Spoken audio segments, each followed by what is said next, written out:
sahabat Bahasa dan Sastra, senang sekali bisa kembali menyapa sahabat Bahasa dan Sastra di siniar Balai Bahasa Provinsi Daerah Istimewa Yogyakarta. Saya, Somi Fadila yang akan menemani sahabat Bahasa dan Sastra di episode kali ini. Tahukah sahabat Bahasa dan Sastra bahwa bahasa itu bersifat dinamis, yakni terus berkembang mengikuti perubahan zaman, cara hidup masyarakat, dan kemajuan teknologi. Karena itulah, bahasa perlu didokumentasikan dan dikembangkan agar tetap relevan dan mudah diakses oleh generasi masa kini. Salah satu wujud nyata dari dokumentasi dan pengembangan bahasa adalah kamus. Balai Bahasa Provinsi Daerah Istimewa Yogyakarta telah menghadirkan Kamus Bahasa Jawa Indonesia atau KBJI sebagai upaya pengembangan bahasa Jawa. Nah, apakah sahabat bahasa dan sastra sudah pernah mendengar atau bahkan menggunakan KBJI? Pada episode kali ini, kita akan mengulik lebih dalam mengenai KBJI, proses, dan pengembangannya. Untuk membahas hal itu, telah hadir bersama kita Ibu Nindwi Hapsari dari Tim Kerja Pengembangan, khususnya Perkamusan dan Peristilahan Balai Bahasa Provinsi Daerah Istimewa Yogyakarta. Selamat datang Ibu Nindwi. Selamat datang, apa ya? Ya Mbak Dila. Bagaimana kabarnya Ibu? Baik, alhamdulillah. Mbak Dila sehat? Alhamdulillah sehat juga Ibu. Nah, untuk pemantik diskusi kita pada hari ini, Bu, mungkin bisa dijelaskan terlebih dahulu apa itu KBJI dan juga apa yang melatar belakangi penyusunan KBJI. Ya, KBJI itu adalah Kamus Bahasa Jawa Indonesia, ya, yang memuat lema-lema bahasa Jawa dan dipadankan dengan bahasa Indonesia, ya. Dan kalau Mbak Dila tanya apa latar belakang disusunnya, seperti tadi Mbak Dila sudah mengatakan kalau bahasa itu terus berkembang dan butuh didokumentasikan. Nah, itu juga sebagaimana KBJI disusun, yaitu untuk pendokumentasian supaya lema-lema bahasa Jawa itu tidak hilang. Jadi supaya generasi-generasi muda itu mengenal bahasa Jawa. Ya mungkin saat ini penggunaan bahasa Jawa di kalangan remaja itu mungkin tidak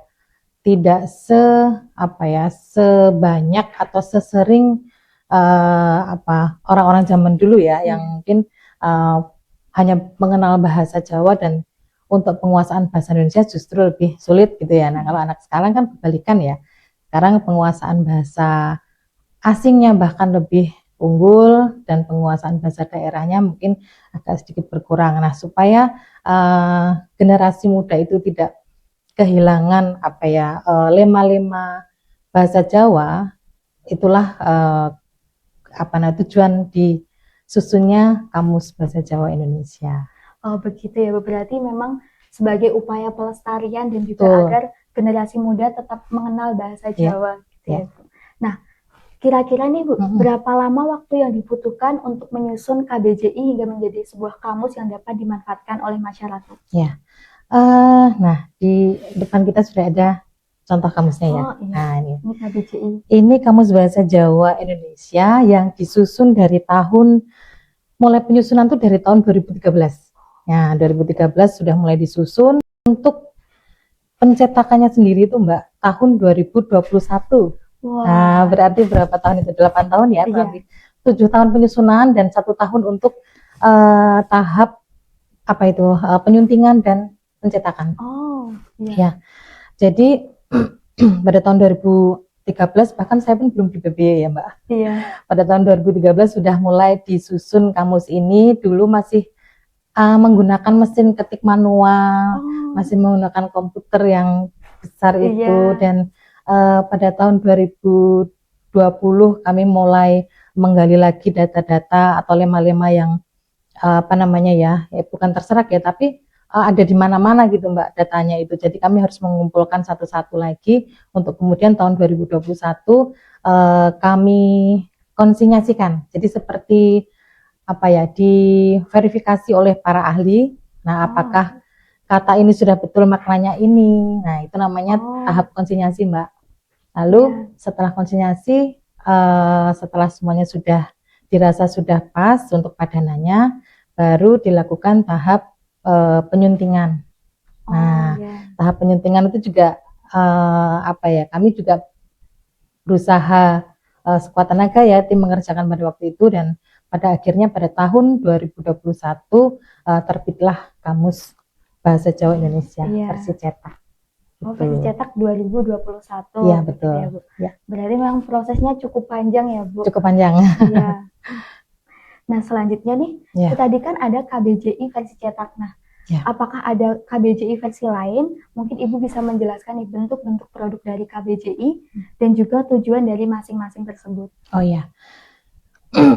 Jadi ketika KBJI cetak ini sudah lahir, kemudian ada tuntutan baru untuk sesuai dengan apa ya, seiring perkembangan zaman dan kebutuhan digital itu sangat mendesak ya, karena semuanya sudah internet gitu kan. Nah, kita juga menyesuaikan. Jadi kami mulai pada tahun 2022 itu mengalih wahanakan dari versi cetak ke digital.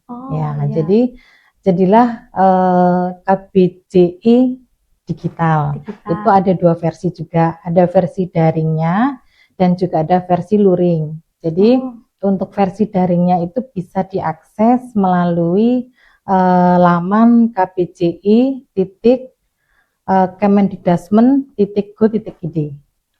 Kalau untuk yang versi luringnya itu bisa diakses melalui Android ya Mbak, masih Android saat ini ya, baru Android di Play Store. Bisa ya dengan nama KBJI. Nah, nanti coba dicari saja di situ, di kotak pencarian, klik KBJI, terus KBJI, klik Mbak bisa melihat logo KBJI di situ. Ya, gitu. Jadi sebetulnya pengembangan KBJI ini waktu itu kami mengadopsi aplikasi KBBI atau Kamus Besar Bahasa Indonesia. Ya, jadi kami membuat versi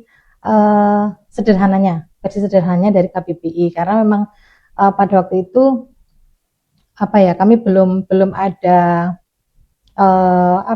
pengalaman untuk mengalihwahanakan, sehingga rujukan kami ya KBBI, aplikasi KBBI yang daring itu. Jadi kami sederhanakan. Jadi untuk kolom pencarian, untuk waktu itu baru kolom pencarian, dan perkembangannya juga melihat dari KBBI juga ada urun daya juga, seperti itu Mbak.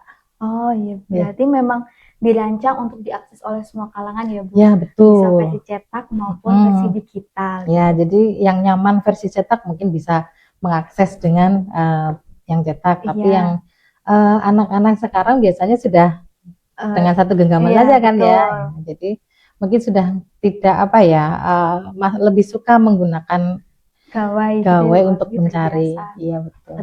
Mungkin sahabat bahasa dan sastra bisa mengakses aplikasi KBJI di Play Store atau juga bisa di laman kbji.kemendikdasmen.id gitu. go.id gitu. Nah, kemudian Ibu kan itu tadi ada versi cetak dan digital. Nah, kalau dibandingkan menurut Ibu itu apa kelebihan dan juga kekurangan dari masing-masing tersebut? Oh iya. Kalau untuk versi cetak secara ini ini bisa dijadikan semacam arsip ya, untuk lembaga gitu, dan ini lebih mungkin dari sisi kenyamanan bagi yang terbiasa membaca dengan versi itu mungkin lebih nyaman dengan buku. Untuk kelemahannya, kalau versi cetak ini juga bisa dijadikan rujukan secara akademis gitu kan. Kalau untuk kelemahannya berat yang pasti. Tidak kalau dibawa-bawa itu kok ya berat banget ya. Gitu. Terus untuk pembaruan kalau untuk versi cetak itu tidak bisa langsung diperbarui. Jadi kan misalnya Mbak Dila membuka ada satu kosakata gitu yang kok ini tulisannya salah ya, cetakannya salah, atau maknanya nggak seperti ini, yang saya tahu maknanya itu ini gitu misalnya gitu. Nah, itu tidak langsung bisa direvisi. Ya, jadi butuh waktu yang lama untuk merevisi satu ini, karena perevisian itu kan pencetakan ulang itu kan kalau hanya 1-2 yang direvisi tidak sebanding ya dengan biayanya ya Pak ya. Jadi kita kumpulkan dulu kosakata-kosakata yang sekiranya memang butuh untuk direvisi, kemudian baru setelah terkumpul semuanya baru kita lakukan untuk pencetakan ulang atau edisi revisi gitu. Betul. Nah, kalau yang digital itu pastinya lebih fleksibel dan bisa diakses dimanapun, baik yang luring maupun yang daring kan ya. Kalau yang daring juga ketika tidak ada akses internet pun juga masih bisa diakses gitu. Hanya untuk kelemahannya memang kita harus di sistem ya. Di sistem itu memang untuk pengembangan sistemnya juga harus update ya. Nah itu yang merupakan kelemahan dari kami. Oke, berarti kalau KBJI versi cetak itu belum bisa secara langsung nanti direvisi gitu ya Bu. Kalau versi daring itu akan update terus, versi luring pun begitu. Ya, karena yang daring bisa langsung ada menu untuk edit Mbak. Nah jadi untuk yang daring ya, untuk yang khusus yang daring itu ada menu edit. Jadi ketika masyarakat menemukan kosakata yang tidak tepat atau makna yang tidak tepat, itu bisa langsung mengedit di aplikasi itu. Pastinya begitu. Setelah mendaftar ya, di akun sebagai pengguna KBJI gitu ya. Oh begitu, berarti menyambung nih Bu, dari kan tadi masyarakat bisa mengedit ketika sebagai pengguna, berarti KBJI ini dapat dikembangkan dan juga dimutakhirkan oleh masyarakat saja ya Bu, bukan hanya tim penyusun. Ya betul Mbak. Jadi seperti yang Mbak Dila tadi di awal mengutarakan bahwa bahasa itu dinamis, betul itu, dan berkembang terus. Nah seiring perkembangan zaman juga bahasa juga berkembang. Nah kamus itu kan disusun sudah lama ya. Jadi 8 tahun yang lalu, bahkan sekarang pun sudah berapa belas ya, kalau dari 2013 sampai 2026 itu kan sudah tahun. Ya itu ada kemungkinan besar muncul kosakata-kosakata baru yang belum terekam atau belum tercatat di kamus cetak maupun kamus yang digital. Nah itu KBJI digital itu memiliki fasilitas untuk urun daya. Jadi masyarakat bisa memberikan masukan ketika mendapat lema baru dan ternyata di KBJI belum ditemukan, itu bisa ditambahkan. Selain itu ketika masyarakat menemukan makna-makna atau misalnya ini bukan ragam cakapan, ini ragam formal misalnya, ada kesalahan di situ, bisa langsung diedit gitu Mbak. Jadi tidak hanya tim yang bisa menambahkan kosakata baru, tapi masyarakat pun juga bisa. Oh baik, berarti artinya pengguna itu juga berperan dalam pengembangan kamus tersebut. Betul. Gitu, ya. Nah, kemudian tadi kita sudah membahas terkait peran pengguna KBJI ini, Bu. Nah, sebenarnya siapa saja yang selama ini paling banyak menggunakan KBJI, Bu? Apakah terbatas dari masyarakat Yogyakarta saja, atau bahkan bisa jangkauannya lebih luas? Oh ya, pada tahun 2022 setelah kami mengembangkan kamus versi digital, KBJI versi digital itu, kami melakukan sosialisasi ke perpustakaan daerah. Nah, kami melakukan sosialisasi, mendatangi perpustakaan daerah dengan memberikan kamus yang cetak dan juga memberikan alamat yang digital supaya bisa diakses lebih mudah gitu kan. Nah, kemudian pada tahun 2024 kami kembali melakukan 44 itu melakukan sosialisasi kepada para guru. Guru SD, SMP, dari MGMP kami Mbak. Guru SD, kemudian MGMP Bahasa Jawa, SMP dan SMA dan sederajat gitu kan. Nah, kemudian yang terakhir tahun 2025 kami juga melakukan sosialisasi lagi yang ketiga ke instansi-instansi pemerintah di DIY. Ya, jadi ketika dilihat dari histori sosialisasi kami, memang kami sudah berusaha untuk menyebarluaskan informasi terkait keberadaan KBJI ini kepada banyak lapisan ya masyarakat, dan harapan kami juga penggunanya juga semakin luas. Tapi kalau dari catatan statistik di KBJI sendiri itu ada, kalau dari wilayah itu sudah tersebar Mbak, tidak hanya di Yogyakarta. Kota-kota di hampir seluruh Indonesia itu ada yang mengakses, gitu kan. Jadi dari kota Batu, Malang, ada Depok, Semarang, Surabaya, Klaten, Kudus, Tulungagung, Makassar pun ada. Makassar ada sekitar 400-an. Banyak sih Kak. Ya, dari Bandung. Kemudian kalau dari negara itu juga tidak terbatas hanya Indonesia, karena dari catatan statistik ini muncul negara-negara seperti Norwegia, Malaysia, ada 600-an loh dari Norwegia. Cukup Terus banyak dari Malaysia itu 200-an. Kemudian dari Cina, dari Amerika, dari Nederland, Brunei, Singapura, Jepang juga ada. Jadi memang sudah lebih luas ya jangkauannya ya daripada yang cetak tadi kan. Iya. Gitu Mbak Dila. Luar biasa ya Bu. Jadi ternyata jangkauannya tidak hanya di wilayah Jawa saja ya, betul. Atau di wilayah Indonesia, bahkan ke luar negeri juga. Ya. Nah, ini menunjukkan bahwa KBJI ini benar-benar bermanfaat secara luas gitu ya Bu. Nah, kan melihat tadi prosesnya cukup panjang dan juga bahasa kan terus berkembang. Ya. Menurut Ibu, apa tantangan terbesar yang dihadapi dalam pengembangan KBJI ini Bu? Tantangan ya, kalau tantangan itu lebih ke kami dari tim itu lebih ke ini Mbak, tantangannya teknis pengelolaan pemeliharaan platformnya ya. Nah itu memang kami masih tetap harus menggunakan pihak ketiga karena kami memang tidak bisa melakukan sendiri ya Mbak.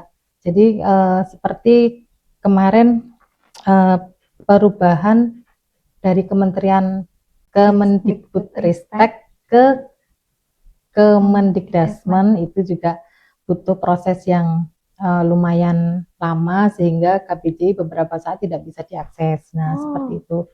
Jadi memang dibutuhkan pihak ketiga untuk menyelesaikan permasalahan yang teknis seperti itu. Berarti memang tidak mudah ya Bu. Dan juga kita juga memerlukan pihak ketiga untuk pengembangan KBJI tersebut. Nah, ini kita sudah berada di akhir nih Bu. Mungkin bisa menjelaskan harapan dari Ibu terhadap pemanfaatan KBJI di masyarakat. Harapan kami dan juga penyusun kami sebelumnya ya Mbak, pastinya ketika sebuah produk itu diluncurkan, harapannya bisa dimanfaatkan semaksimal mungkin oleh masyarakat dan pengalihwahanaan dari cetak ke digital itu juga merupakan upaya dari kami supaya kebermanfaatan dari produk kami yang berupa kamus itu lebih gitu ya. Jadi tidak hanya menjangkau kalangan yang hanya penyuka cetak tapi juga yang dengan gawai bisa diakses dimanapun dan kapanpun gitu Mbak. Jadi itu ada kebermanfaatan yang lebih gitu ya Mbak ya. Itu harapan kami. Baik, semoga memang KBJI ini dapat semakin dilihat, dimanfaatkan dan dicintai oleh masyarakat ya Bu, khususnya dapat dikenal oleh generasi muda. Ya, semoga.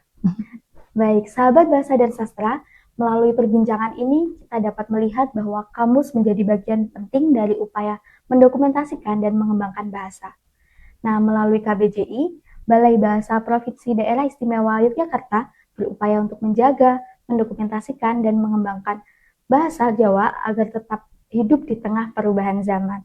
Nah, saya ucapkan terima kasih kepada Ibu Nindwi atas wawasan yang telah diberikan. Sama-sama Mbak Dila. Terima kasih Ibu.